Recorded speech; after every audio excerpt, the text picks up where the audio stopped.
Welcome, everybody. Welcome to this panel discussion that is very timely, coming in around the International Women's Day and unusually being conducted online and virtually, as many events are in these days.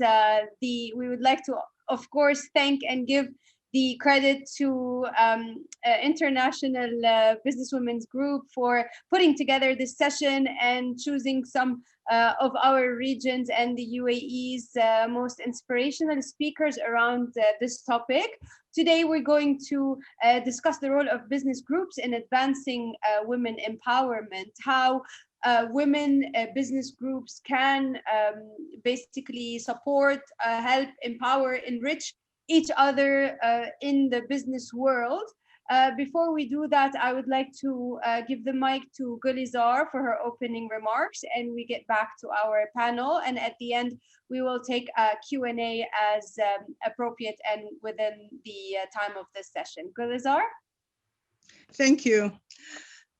Good evening, ladies and gentlemen, and thank you for joining us today for this special session celebrating International Women's Day. And this year's theme, as we know, it's called Choose to Challenge. So it would be wonderful if all of you who are joining us would put your hands up and say, we choose to challenge. Of course, we are challenging gender bias and inequality. And this annual International Women's Day for IBWG has been a signature event over the years and always with the participation of business groups. So I would like today to thank AmCham. I'd like to thank Rinad Nazal, who is the co-chair of Women in Business Committee of AmCham Group, and of course, Nancy Power, who is the deputy chair of the British Business Group. So, and of course, our moderator, Jessie Moore. So thank you, and let's have a good session, and back to you, Jessie. Thank you, Gulizar. I'm honored to be moderating this very timely topic.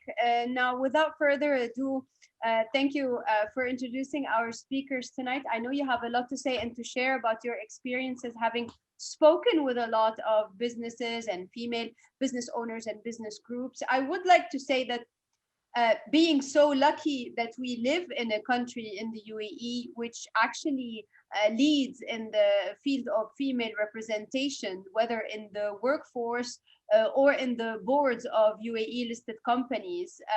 The last report I read, I believe was from the World Bank, has said that the UAE is now, compared to all countries in MENA, is actually the #1 country when it comes to female representation in the workforce. I believe it stands at over 52%. And when it comes to female representation on the in the board members, I believe it was almost 20. So women in the UAE sit on the boards of 28 out of 110 listed companies in the UAE. So being lucky to be in a country that leads and champions the role of women, of course, there's still a lot to be said about gender parity, gender equality, about rules and laws in different countries. And in the region, of course, they are at different pars with different economic and social situation. Nancy, may I start with you throughout your dealings and talks and events and contact with business groups and female business groups? What do you think are the main challenges that women in business are facing right now in the UAE, specifically during the pandemic and before? What has changed? What is the top challenges they're facing now? I think one of them, well, firstly, I'm delighted to be here today. Thank you for inviting me. And I think one of the main challenges has always been for working mothers, trying to juggle work and childcare. We were just discussing that before we started. During the pandemic, although people could start working from home, however, there's an additional pressure that just tended to fall to the mothers homeschooling. A lot of extra pressure, meaning no work-life balance. I think a lot of mothers went into survival mode, how to just get through every day. And I think now that leads to an opportunity. Post-pandemic, there's a lot of opportunity for companies to review their working hours policy, introduce flexible working hours, consider part-time roles, I really feel there's very limited opportunities for part-time roles in the UAE, but going forward, there should be more opportunities. So working mothers, working flexible hours, working part-time, and still having the ability to work from home. Perfect. Rinad, I know you have a lot to add on this one. I'm going to ask you the same question throughout your own contacts and your own events that you attend. What would you say are the top challenges females are facing in this specific challenging time?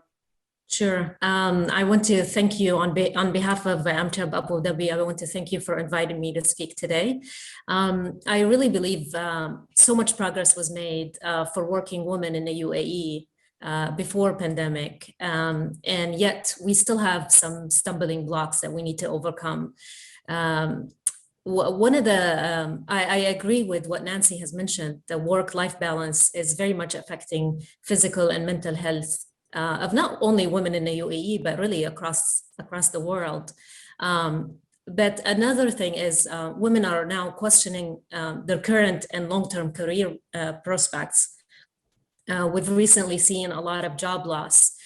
Some women are, there's a lot of women that are frequently the ones giving up the job because of having lower salaries and earning expectations. They're having to stay home to take care of an elderly or to be the ones caring for young children. So again, I really think there is a lot, and there's a lot of impact with this global pandemic on the women in general, not only in the UAE, but across the globe. Sure, Rinad, you're right on this point. And what you mentioned, Nancy, that despite all the differences that women have now culturally, and of course in each country, if we're talking about MENA, has different economic situation, different political situation. However, the one thing that has come across and come forward with working mothers all over the world is that even if she loses the expectations and she starts being receiving less income, receiving less parity, less everything in between, her workload, her mental health load, everything has doubled and tripled. And even though that is almost the same for males as well, but working from home for mothers is now currently the top challenge. Nobody can argue against that. Now, if we were to say this is where maybe potentially business groups can come in, Rinad, I'll ask you this and then I'll go back to you as well, Gulizar, actually. Can I ask Gulizar first this question quickly? You are at the forefront of a business group that operates here in Abu Dhabi, and you this is what you do. You put contacts together, you put events, you network, you try to help and support women. Do you think that the traditional way we used to go about making events and networkings actually works when we transferred it virtually? Actually, there's a lot to be done. No, it's not enough. If you say whether we've done enough, I will say no. None of the business groups have done enough, including us. But for us, because we have different situation, all the other business groups, as you know, they are like backed with an embassy, and it's different. It's mixed gender. Ours business group being only female, although we've been here for over 27 years, it has been really very hard for us. But we've done the maximum for the ladies, and we know that we have to look at it differently. We need to work more with women so that they can improve their digital, expertise. This is not going to go very soon. I mean, we are going to go back maybe to do normal events, but this digital story will stay, which is a good thing actually, because it connects us with the people abroad. It connects us with people, expert people. We can have their input. We can have some role models talk to us, and that can help. We also need to work with other business groups on ways of securing finance for people, for ladies who want to start new businesses. I mean, this week I talked to two ladies who have great ideas and they've started their work, but they need finance. And this bringing finance is not easy. But having said that, I think this COVID-19 proved to be a positive thing for women. Maybe you will say no. I know women just prove that they can do a lot. I mean, they raise the bar on multitasking. I mean, come on, what they've done, it's heroic. They never left their job. They added to it their home and their homeschooling, whatever. And they came out as really winners. But they also learned that they have to always think about force majeure. Things happen always. But for us as business groups, we really have to take care of women. And that's where I need the help of the other business group, because together we can do many things. We need to, one of the things that we can do, all these lectures and things that's been digitally, we can start a library where people can go back and learn from it and learn from experiences. We can connect, as I said earlier, with people abroad who can help us. I mean, it's difficult to bring them here. It used to be difficult to bring them here for of course, events. I mean, we had faced that. Now it's easier. And once we agree that this digital business is not going to go away, it's going to stay for a while longer, and let's make more use out of it. Fantastic point, Gulizar. If I were to answer what is the number one, let's say, skill that is needed, not only for women, for everybody, male and female right now, in 2021, I would say it would be storytelling. This is the year where we need to learn, men, women, everybody, to tell our story. We each have a story to tell. And this also applies to businesses, small and medium-sized, and even big brands. You will see a big shift in big corporate brands in the way they promote their products. Like Apple no longer, or Samsung, who can you think of in a tech field, any other field? They're no longer giving you the traditional, oh, here's our phone and it's better than 90% of other phones. No, you're seeing these fantastic videos that have characters and stories and likable and relatable situations. This is the first year we see news anchors from their homes telling the news. We're seeing big commercials from people working in the lockdown. So if I were to link back to what Gulizar said, which is this is the digital age, and myself as saying this is the year for us to learn how to tell our story and our business story, I will take this back to you, Nancy, as someone, again, who works a lot with businesses and in the community. What would you say would be the best tool? How business groups can support women who are maybe working to start their own business? What can you think of? Yes, I mean, we're looking very closely, actually, British Business Group, we're going under strategic review at the moment. And we're really looking at how we can support women in business, whether it be women in business in more corporate organisations or female entrepreneurs. We're looking at holding workshops with our current female members. We also understand that we need to lead by example. So on the committee, we have a handful of women, but we need to increase the female representation on the committee. So we're looking at reaching out to our members, and also it would be great for the audience here, any suggestions that you can think of, to how we can improve our offering for the future, how we can attract more members and how we can support those members. I totally agree that, it's the age of digital, and going forward, from an events point of view, events are going to be hybrid events. That digital element will not go away. We look forward to meeting people again in person, because I think that's our human nature. We like to meet people face to face, but there will always be that digital element. And it also increases our reach, so we can reach out to the world.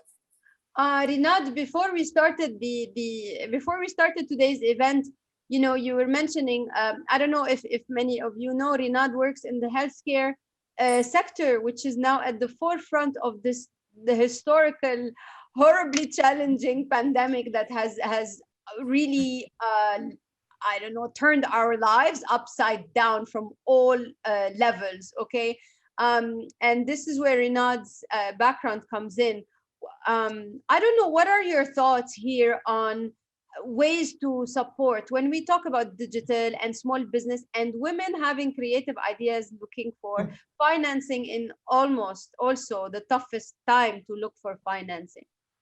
So going back to the one skill that you mentioned earlier, for me, the one skill to have is in 2021 is multitasking. And this we learned very well in 2020, and we continue to just do amazing things as women. We multitask all the way, and we do it so well. So I would say one of the things that we do at AmCham very well is that we provide a platform for small and mid-sized companies and businesses to pursue and discuss impacting issues that affect their operations. And we do this between the UAE and the USA, yeah? I must say, we can't really minimize the role of networking. Networking is just this is what makes any successful business. It just can't go without on its own. It needs collaboration, it needs connection. You need this network is just invaluable to any business. I would say one more thing is mentorship programs. And when we were speaking about stories, one of the fantastic campaigns that we did during the pandemic last year is as the Women in Business Committee in Abu Dhabi for AmCham, we launched something on social media that was called WOW, which was short for Women on Wednesday, where every Wednesday we would publish an inspiring story of one of our wonderful members. And this was a way of us connecting and reaching out to our members. But we found out it was such a success between our members, and we found a way to highlight each of the members and promote their qualities of leadership and help them and support them and encourage one another in a professional and a positive way. So it was a way to thank them for their loyalty, provide networking community, provide mentorship program, just expand their networking. So really, this campaign was one of the best successes that we did during 2020. I actually saw that on one of your social media postings, and I thought it was really smart. The acronym was very smart, yes. Because it's easily remembered and it sticks to your head and certainly highlights some of the success stories. Gulizar, I want to go back to you on this issue of funding and specifically from business groups. Now, Rinad mentioned something important, which is giving a media highlight, a spotlight to the stories. But we all know that's also not enough. And you had mentioned a lot about meeting with women who have ideas, but having difficulties finding resources. It doesn't have to necessarily be a straight investor, but I feel like you have more thoughts on this. What can business group do to help financially support bright ideas in our community? Okay, can I just comment about the mentorship? Because that is something that I personally worked on many years ago. We created a group, women support group. It was under the auspices of Chamber of Commerce and Industry. We called it the Big Sister and Small Sister Initiative, where we matched women, different ages, different professionals, and different backgrounds, of course, and they were matched according to what they needed. I mean, we had older women who are in their 50s and they have business, but they don't know much about internet and how to do proper marketing. So they were young girls who were able to do that, and we did that, and it was a very nice program. And it was very difficult to match the ladies, first of all. And it was lots of responsibility also, because you don't want someone to come and say, we are given the wrong, direction. Yeah. It was a 3 months course. And we also gave them, of course, their certificates. And we would like to do that again. And for that, we had a very group of professional women who wanted to dedicate time and effort to do that. And that was very successful. And the other things that we've done is reaching out to the universities. For our events, we've told all the universities that they can, their students can come and attend for a minimal fee or even for free. We even approached Zayed University. We had very good discussions with them, which will continue now after COVID, that their students, and they have a large number of female students, thousands, that we open the door for them to learn from the experience of our members, and then we'll have them, of course, as our future members. We were even prepared to go and do one day in the university where our professional women will showcase their businesses, and people will come, students will come and ask and inquire what to do. So there's quite a few things like that that we've done, and we will continue after, of course, the COVID. So for coming back to financing, for us as a group, I mean, we found ourselves very difficult to finance our group. I'll tell you why, maybe I'll take a little bit of time.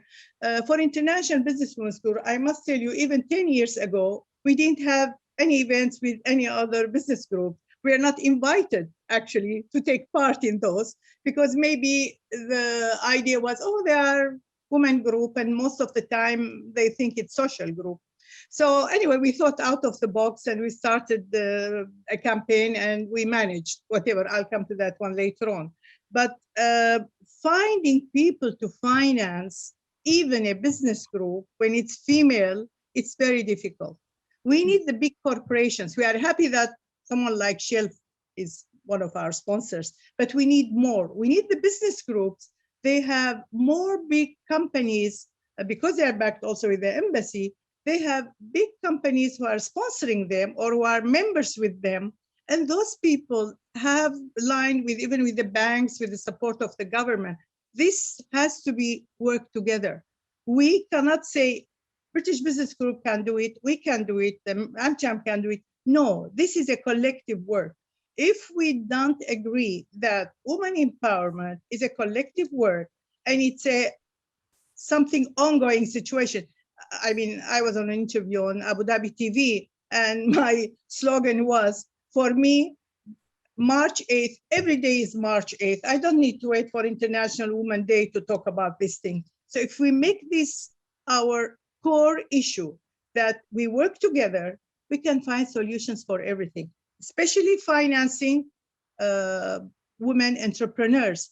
I mean, really, this is a big, and we as IBWG, I put people, I mean, we put people together for finances, but it will be more effective if we have big businesses, big banks that the other business groups can provide, not just AmCham and British Business Group. We are ready to cooperate with all. We can deliver. And then we'll have really very successful businesswomen. A woman have proved, and Rinat says, come on, they raised the bar on multitask to another level with the COVID. They actually excelled, and they were the winners after COVID-19. So we need to celebrate that and pave the way for them to be more sort of productive members of the community. Right. So why don't I take this? Gulizar, you had so many brilliant ideas, aside obviously from networking and digital and mentorship, and putting together sort of layers of expertise to maybe give some light, if not necessarily funding. I'd like to see what Nancy has to add, aside from what we're doing, like aside from talking about it and doing functions and mentorship. Can you give us a highlight on the how from your perspective? Yes, I mean, just one thing to highlight, actually, British Business Group, we're not a profit organisation. Unfortunately, we don't generally fund projects. However, we do organise regular, I'm just thinking about it as we go, we organise regular networking, speed networking events. And thinking that actually listening to Gulizar, it'd be very good that we organise a speed networking event where we've got the women entrepreneurs in the room, and we invite British Business Group members and other members to join, and we could have a networking event. Actually, just recently we held one with Bahrain, British Forum, So it was a virtual speed networking. So it's not to say that we have to stop here in the UAE. You know, we could open it up to GCC or, you know, further afield as well. Fantastic. This is exactly the kind of tossing back and forth of ideas that sometimes creates the best events and the best support. So that's really good that we're thinking on the spot, and that's exactly the point. So if we were talk about maybe what is limiting us, you know, what is stopping us. So we talked about what women need from your perspective. We talked about how we can do it. You know, Gulizar gave some ideas, Nancy gave some ideas, Rinat gave some ideas. So why don't we mention now, what is stopping us, do you think now? Now, aside from the most obvious challenges of working from home, juggling, multitasking, some women are actually in this difficult phase of figuring out if I should work on my own or do a full-time job or do a part-time job and handle the kids. Should I have a nanny? Should I not? These are like existential questions. So aside from the obvious blockers, I'm going to call them, what is stopping us from executing what you are discussing now? This is a question for whoever wants to answer. Can I say? Yes. Well, try to be short because I want the ladies. There is something that we women have to work on also. It's our, what I call, we put limitations for ourselves sometimes. We are very careful in taking risks. It's good to take calculated risks, but some women are afraid because they're afraid they have a little bit of money, you know, they always think about the children's future and the schooling and all that. We need to be more heard and seen. Like if you are working in an office and you are doing a good job, please go and get your raise. Make it known that you need to get that raise because you deserve it. Speak up. You know, things that we have, it's a human nature, not all of us, but a lot of us, we are like, stop ourselves from going forward. Don't, because we are afraid of failure. You know, failure is a big thing, especially in some communities that do not take lightly to failure, especially from women. But how are you gonna learn if you don't fail? I mean, you go and take a course, you pay money to learn. But when you fail, it's the same thing. You lost some money, but you learn. That was the cost. So speak up, take some risks, and work together. I found personally, women are afraid in working in partnerships. They don't know how much they can add to each other, to the project, if they work on partnership with men or with other women. So they can only grow if they go in partnership and they can expand. Unless, I mean, she wants to do a little work and make a small money and go on, fine, I am perfectly all right with that. Respect for that. She knows what she wants, she can go ahead. But if you want to excel, you want to have a big business, you want to do this and that, go in partnerships, ask people, don't be afraid, take a risk, calculated risk, but get the expertise you need. We don't know everything. You are not expert in marketing and on digital, you are not expert in this and that. So get these people who are expert with you and make it complete. Thank you, ladies. Perfect. So yes, go ahead. Jessie, if I may add. Yes. So I would say if you're torn between starting a business or staying in a job and it's not fulfilling and there's no prospect, then I would say the least you could do is just really invest in yourself, work on your skills, sign up for a course. I know last year we've had so many with Coursera and many of the big name brand universities all were putting out courses and education, online courses that could be done from home. It was a really great opportunity for everyone to learn a new skill. That's the kind of investment that women perhaps maybe for the longest time were not making because they were busy with work and life and children. So perhaps that is the time to invest in yourself, maybe change path. if maybe this is not the career for you. I mean, rethink your current situation, rethink what, your plan in life and what direction. I could be working in healthcare today, but my passion is yoga, and I want to maybe, get a certificate and just do yoga on a beach all day. And so women need to just maybe sit down, think about their plans, their future, their career path, invest in themselves, learn some new skills, and network as much as you can, network with people, collab. And I know one of the things we have done as well as a business group supporting women is that we collaborated, and this is going back to the collaboration part, we collaborated with IMA, Institute of Management Accountants, and where we put out many webinars that are really on the topic of leadership and financial and digital, just to help women learn more about these topics and subject. So again, I would say invest in yourself 110%. Perfect. We've mentioned, if I were to sum it up, recap really quickly on all of your points on the top skills of this year based on what we've learned. 1, digital skills. 2, learn how to tell your story and sell it and pitch it.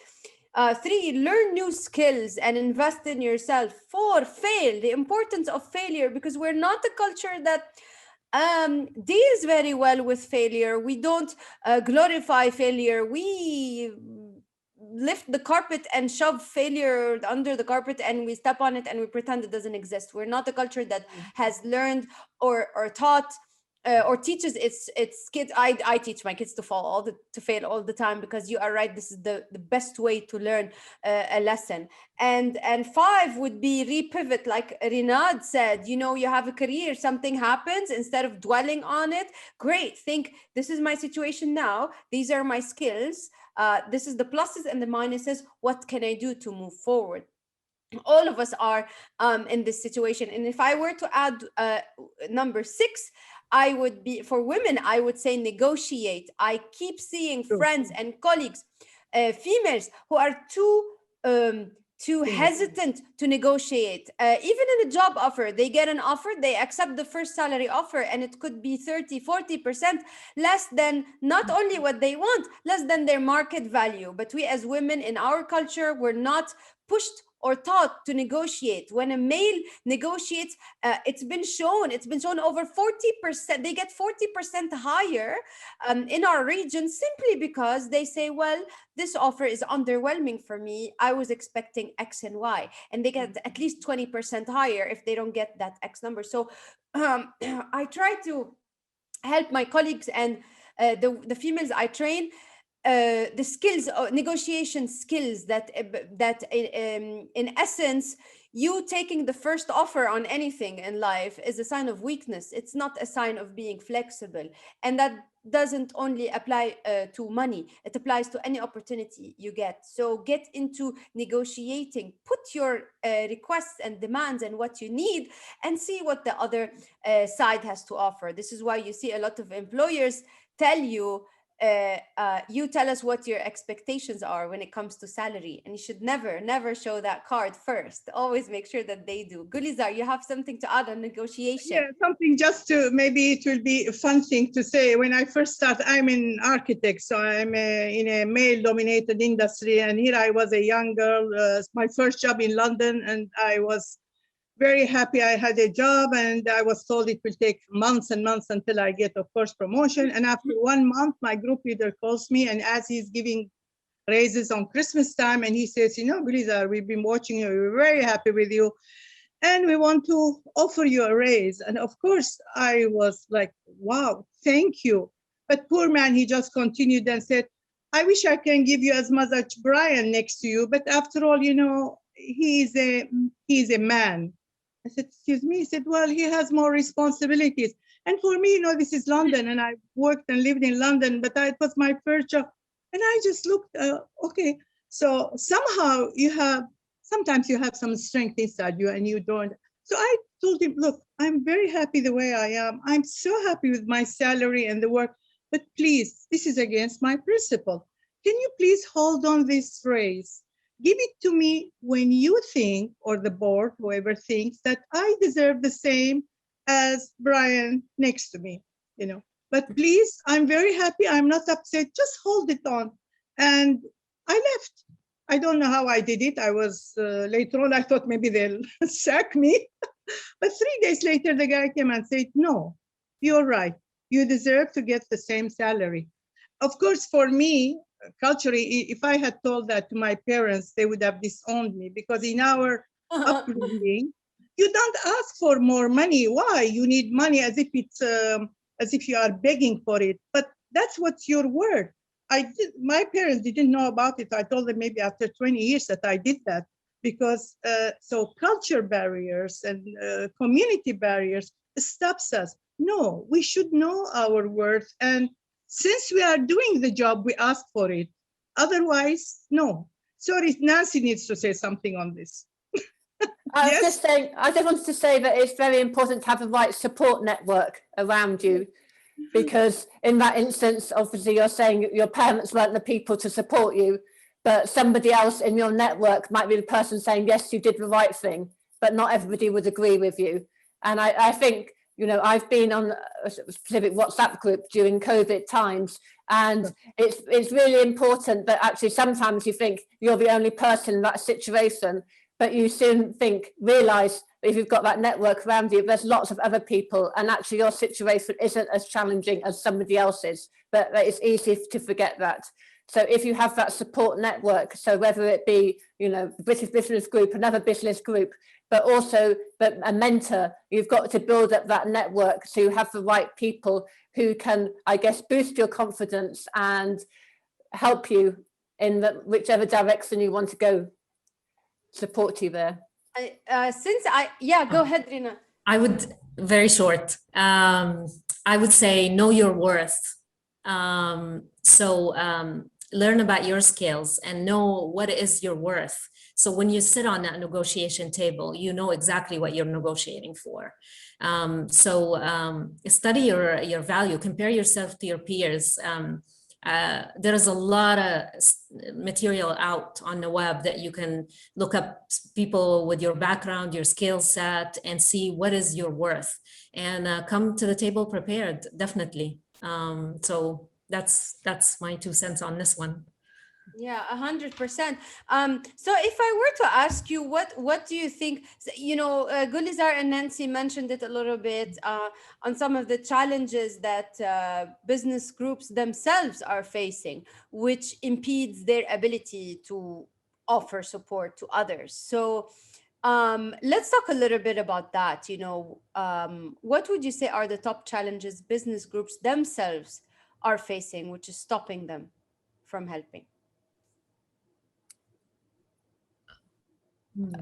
I would say that during the pandemic, a lot of business groups relied on live events for income, and on obviously migrating to free virtual events hit financially. Focus has really been on what we can do for our members and how we can assist them. But going forward now, there's sort of, I think we see there's a light at the end of the tunnel, though I think it will still be a long journey. I think now it's just a time to rethink, look at our strategies. So British Business Group, I mentioned, we're going through this strategic review at the moment. So we're really looking at our value proposition, you know, what type of membership tiers are we going to have in the future, what we can do to help different tiers of membership, whether it be students, whether it be women in business, whether it be female entrepreneurs. Now the time is to reevaluate everything. I think it's an opportunity. The world has changed. You know, we have to change with it. Perfect. That brings me maybe to the question of the lessons learned. Rina, you wanted to add something? Yeah, I just wanted to add that funding definitely was one of the biggest challenge, or still is, and the fact that we are not meeting face-to-face is another one. The lack of this face-to-face communication, but we did learn how to be creative and think outside the box, and find different ways of collaborations and business models working together. Really, this is what we have become. And I think Gulizar mentioned this, is that we need to be more collaborative. This cannot be done on a solo effort. It needs to be done on a team effort. Business groups need to come together, again, because of just the impact of COVID and this pandemic. Gulizar, would you like to answer maybe our last question before we take some questions from the group on maybe the top lessons learned? Actually, as I agree with whatever Renat said, it's true. But we learned, I mean, especially women, I mean, they did it very well. We learned to be flexible. We learned to find new ways of connecting with people. And we made enough use, we made good use of the extra time we had at home. Don't forget, people used to go to events or to work and they lose maybe a couple of hours a day in traffic. Yeah, I mean, that was a time that they had. I met a lady who has a really top position just a few days ago, and she had come up with a whole new project when sitting at home this COVID time, and very successful one, you know, and nearing completion in a couple of months, because she had enough time to dedicate to this. Even our events, people sometimes will say, oh, we got stuck in traffic, we couldn't make it. But later on, you know, they were able, now they are able digitally to follow it. I think we learned to be flexible. We learned that nothing will stay the same in life. We have to be prepared to be flexible. We have to be prepared. We have to be always geared with new information, new technology, and willing to learn. May I add just something else about our group? I said earlier that even 10 years ago, IBWG was never invited to any business group events. And it was not for the lack of trying. So we decided, no, we have to rectify that because we need to be with the other business group. So we came up with the idea, okay, International Women's Day, let's do a big one where we approached a very high profile speaker in town, in the city, and we managed to get that book, and the theme was right. And then we approached the business group and saying, would you like to join us? So of course, the offer was beautiful. Here we have a good theme and a great speaker that has not spoken to any business group before. So they joined forces with us. And we, in that organization, we demonstrated how we can really organize top-notch event, which was very professional, very business, very good networking. And since then, now every year we celebrate International Women's Days with the business groups, and we are working together on other, of course, events with the business group. So what's what I mean? You have to sometimes think out of the box. Okay, I want to be included. If they are not inviting me, let me do something. And Rinad earlier said, like when you go to negotiate your job, be prepared. You know your worth, you know what you're going to fight with, and you know, so you get it. So for us, it was the same. And I know the business groups appreciated that. Now we do many events together, and you can see that our members learn from each other, from the members of the other business group, and vice versa. So think outside the box, be flexible, and don't take things for granted. You never know when things can change. Just be prepared. True. I think fantastic insights coming from all of you ladies with the different backgrounds. You all have different experiences and different contacts with different groups and different females in your community. Anything you would like to add about maybe a final question? What would you change in the strategy of your groups going forward in post-COVID? You know, everything has changed from the way we communicate to the way we conduct meetings and negotiate and pitch proposals and, I don't know, finance projects. Everything has changed. What would you change in your strategy moving forward? Ladies. Well, going forward, I think I've touched on it a couple of times. We are currently reviewing our strategy. We're going through a consultation process. So we're throwing everything up in the air and looking at, you know, what changes we need to make for 2021 and going forward. So unfortunately, I can't tell you what we're planning yet because. Nancy, are you worried about what you're undertaking? You've mentioned it so many times. I'm now worried for you. We're not worried, but it's a very important time for us as a group because we're looking to see, if we should become a British Chamber of Commerce in the future. So we are literally throwing everything up in the air and having a look at, best practice and what we can do for our members in the future. And, I think this is very timely to have this meeting now. And really, it's clear that we should also be having an element to focus on women in business as well, because that will be essential going forward. If I may, I will add to what Nancy mentioned that for us, our strategy is to continue to provide our members the platform to cultivate business opportunity and virtual networking. Also, to provide genuine empathy to those that are impacted, especially the ones that are impacted the most. And I would say diversify and just really be creative in a way that we continue to provide value. Again, from webinars to educational courses, to reaching out to campaigns.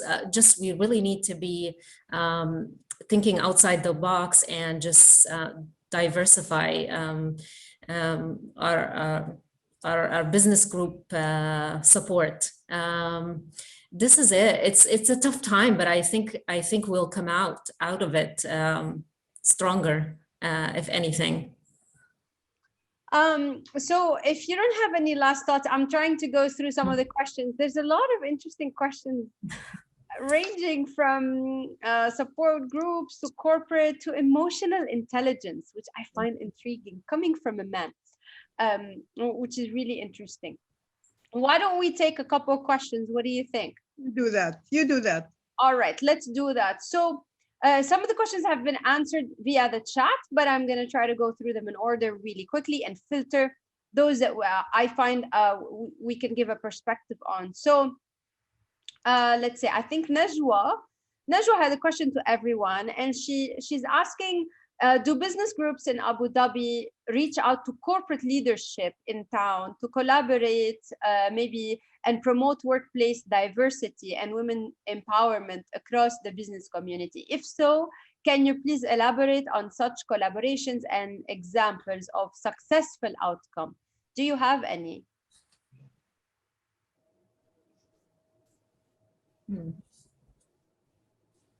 Do you know of any collaboration or any initiatives where yourselves or business groups have reached out to corporations to stress on and work more on diversity in the workplace?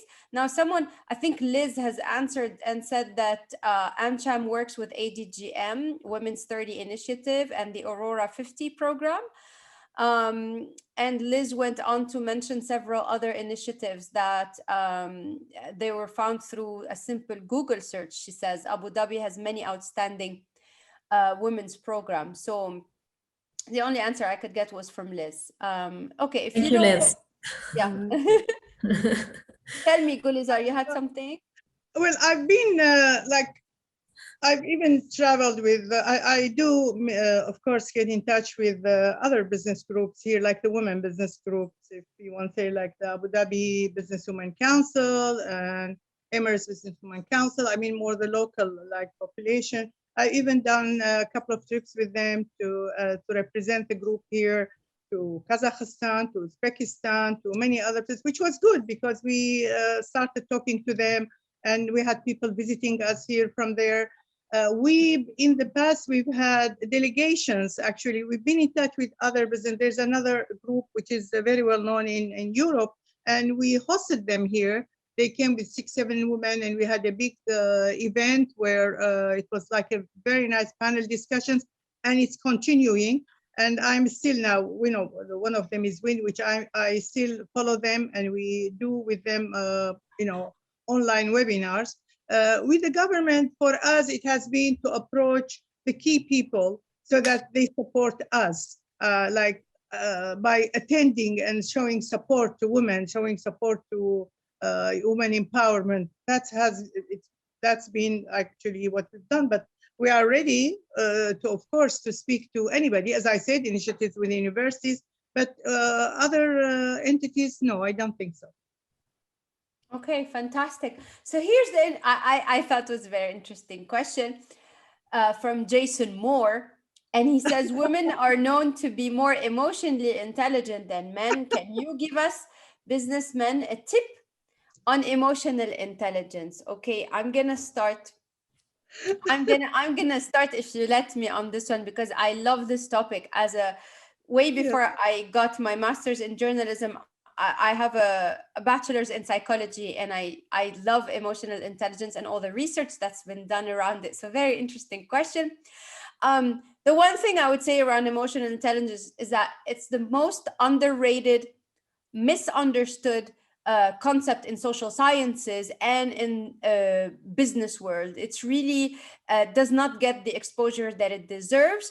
If I were to sum it up or to give an advice, emotional intelligence is it involves so many different skills about reading others and reading yourself. Most importantly, if you don't know how to read and understand your own feelings, why are you feeling this way in these situations? Basically, if you are unable to do a SWOT analysis on your own character, this is where I would start in emotional intelligence. And the second advice I would give is some of the top most successful leaders, males and females, are the ones who have excelled in emotional intelligence because of their ability to read their feelings, understand why they feel this way, and get out of the situation, whatever it is, and study it as an actual case study. And most importantly, do what we have discussed, which is pivoting. If you learn the skill of pivoting, that you would understand that there's no such thing of failure. Failure only happens when you stop. When you stop trying, when you stop trying to understand what happened, this is when you fail. So a lot of women excel in this skill exactly, which is pivoting, which is, okay, here's the situation I'm in. Here's what I feel about it. Here's the plus side of this tricky situation, and here's the minus side. Now let me put my skills on one sheet of paper and see where I can move forward. So the skill of pivoting, which Rinad had mentioned earlier, would really advance your chances of trying to communicate and move forward. I'm gonna go grab a book because I want you to buy it and read it, and it really helped me a lot in this topic. And I'll let you ladies try and answer his question if you have a tip on emotional intelligence. I would say examine how you react in a stressful situation. Jessie has mentioned, women are really good with feelings. So we usually study every situation and how we react. And we always turn it around. They always find an exit. Yes. Here's the book. If you haven't read it, I would advise you to buy it. It's available. I got it from Virgin. Daniel Coleman. Where is it? Okay, here's my camera. I have so many cameras, I don't know where to point. Daniel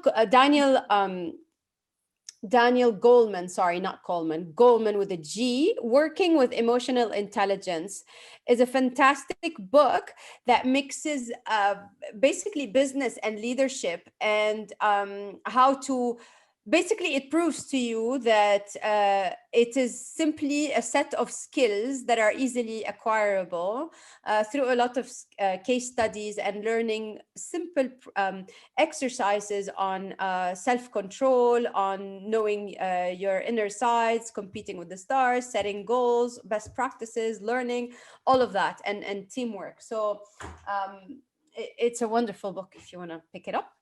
Well, actually, because women are more in touch with their senses, it's true. And if I personally believe there is no bad situation, there's always something good comes out of a bad situation. I don't know, maybe I'm the exception. I mean, in the worst time, I think, no, after this, something will happen. And women are persistent. Women are really, they don't give up. They go to the last minute. I mean, look how they raise their kids. I mean, they're still raising them even when they are in their 30s, 40s. We know that. I mean, they're still looking after their family. I mean, they're used to that. So being persistent, finding new ways, being flexible. We did, by the way, also nice events on neuroscience of leadership. We had, that was, this guy, we wanted to have him from England, but we didn't have funds. We can't fly someone from London to come IBWG, but we kept in touch with him until we knew he was going to be in Abu Dhabi, something to do for the government. So he came and did a very good course for us. It was a nice seminar about neuroscience of leadership, and it was really one of the best things that we did. People came out of that really inspired. They learned a lot, and especially women, as you say, and as Jason says, of course, we know Jason very well. Yes, Jason, we excel in that, and you just need to follow us to learn. No, thank you for your question. It's really interesting. So a lady is asking, Lauren is asking an interesting question as well, about when is the point to accept or reject an offer from a new employer. She says she struggles with knowing when the new employer might get annoyed with her negotiation.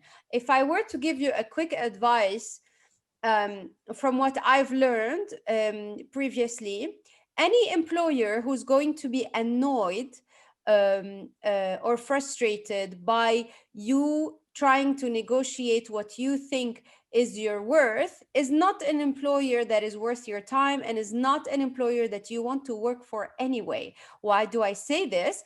Because research proves that you don't necessarily get the salary you are worth. You actually get the salary you negotiate for. This is why you find a lot of people who are either really extremely overpaid or really extremely underpaid. Your salary is not necessarily, in most times, is not necessarily a reflection of your skills. It's mostly a reflection of your negotiation skills. Therefore, to me, my rule, and I've stuck to this rule, and I've learned from my own mistakes on this rule, I will keep negotiating for the salary that I think I want until I either get that salary or a compromise of that salary, or if they don't want to meet my offer, they give me a slightly lower offer, but more benefits, whatever it is. The way we need to rethink the way we communicate with employers. Employers should be after you. Employers should be trying to reach out to you to recruit the top skills, to give you a safe, secure, positive environment that gives you growth, that gives you room to learn new skills. Instead, we find many females who simply settle. They settle for the first job. They settle for the first offer. They settle for the first man who asks them to marry, in everything. And that's, again, the way we train, to just take whatever comes along. And if something better comes along, we will take it. And that is where we need to start. Keep negotiating until you get what you want. You don't get what you want, they don't give you a better compromise, something less, move on.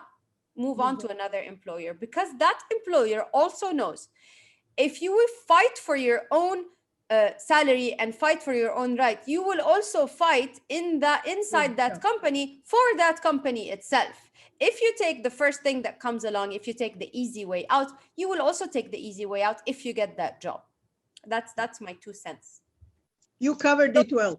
Yeah, she did. She did. You did great. It's better, my dear. Okay. We have a lot of remarks and thanks from people, which is great.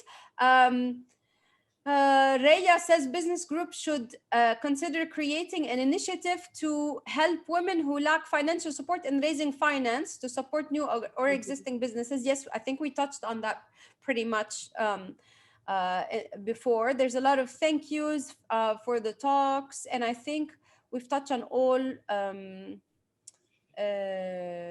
all of the comments. There's one comment, but I cannot see the name. It's sort of like a nickname. It talks about BBG's former collaboration with CBD, Central Business District Network for Women, based at what now ADGM Square, which was great to collaborate with women only network. I agree that we need to bring men into these sessions, so we are not just preaching to the converted. Yes, maybe. Yeah, that is from our office manager, Sinead. Ah, okay. Yes, yeah. Great. Nadia says, thank you. Thank you. I think if you guys have any more questions, I'm going through them all, but I think that's all I can read for now. Can I just comment after what Nancy said? Yes, you have to bring men into the discussion. Isn't that what you said, Nancy? Yes. That is one thing that 100%. myself. Yeah, yes, myself. I mean, sorry. Whenever I'm invited to speak to any event, like one of those women leadership events, on the discussion you see on the stage, only women, attendees, only women. You hardly see one or two men. And I don't know why. I mean, today it's different because we're discussing business groups and you represent groups that are mixed gender. I don't know why we sit women amongst us and discuss our situations where our partners in business, at home, wherever, our husbands, brothers, or employers and employees are men, and we work with them. If these people don't know our problem, just how are they going to feel it? How are they going to help us in that? And from that point, because we strongly believe that women empowerment is not only a female issue. And maybe you heard about it 2 years ago, IBWG opened membership for men. And it was just for that reason, because we wanted to see who are the men who will say, yes, I commit myself. Yes, I believe in women empowerment, and I'm going to support this group by being a member. And we have members. We even, in our few years ago also, nearly 3 years ago, we started appointing ambassadors of our group. First, it was only female ambassadors, people who've been with us for a long time, or you can add something to the group and who are happy to carry the brown. And we appointed 3 male ambassadors. And one of them is with AmCham, John McGowan. Hi, if he's following us today. And it's fantastic. I mean, John used to attend events for IBWG, and maybe he was the only man. But did that matter? No, of course it didn't matter. And it didn't matter to him. It didn't matter to us. So what? He's one doesn't mean that he's alone. So working together, bringing men into women empowerment issues, helping women get, finance or do well in jobs or whatever. It's very, very important and essential.